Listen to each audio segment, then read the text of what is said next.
We're not here to save anybody. We're here to share life with people.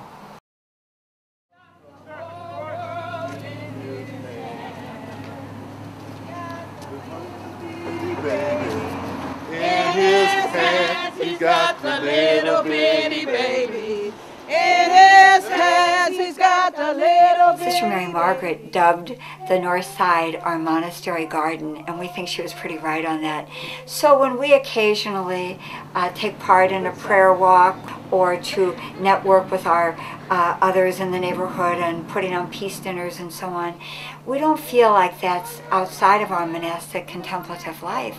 It's just the overflow, and it's part of the building of community. We're all kind of saying, what should we do with what we read in the gospel and what we hear these documents of the bishops coming out that are so insisting on doing something with the poor, investing something of our own selves. So we prayed for a long time, and it was decided that we should make a foundation somewhere in the midst of the poor, instead of being in a lovely setting with a nice monastery. And it was decided by consensus that we would come to the Twin Cities. To welcome you to our neighborhood night of peace. They mean so much to us. They're more than just friends. They're like family. My mom's totally in love with them. And they've been really helpful. Being a low-income family, they helped us out a lot during the holidays and everything, and they do back-to-school parties where they'll like distribute school supplies, free school supplies, and it was really, really helpful. 89, I had 2 heart attacks, and I was in a coma. And it was due to using drugs and stuff. And so I asked God if he'd bring me out the coma, I would work for him for the rest of my life. So when I came up here and I met the sisters, that's how I got involved with them, because I kept going back to them with prayer and stuff. So I'm just telling y'all, man, while you got a chance to live a good life.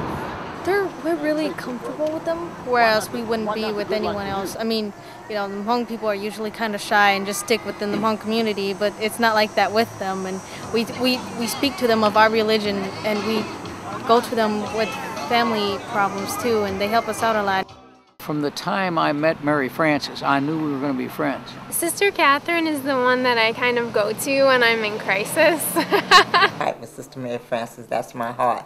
She's my angel, I put it like that, because whenever I have any kind of problem stuff, I can go to her.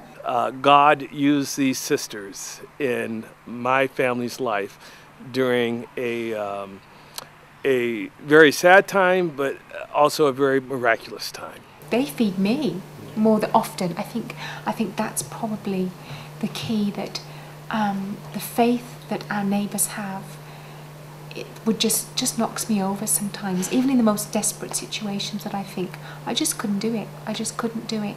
So it's inspiring for me. It's inspiring. When I say, who is my neighbor, and I go to answer the doorbell, and some days, on the days that I'm not particularly at my best to say, oh, come on in, I've just, maybe I had a few projects of my own I thought I was going to do, I watch one of my community members reach out, and it reminds me of what I'm called to, and it reminds me that I still have far to go. Set up with every game.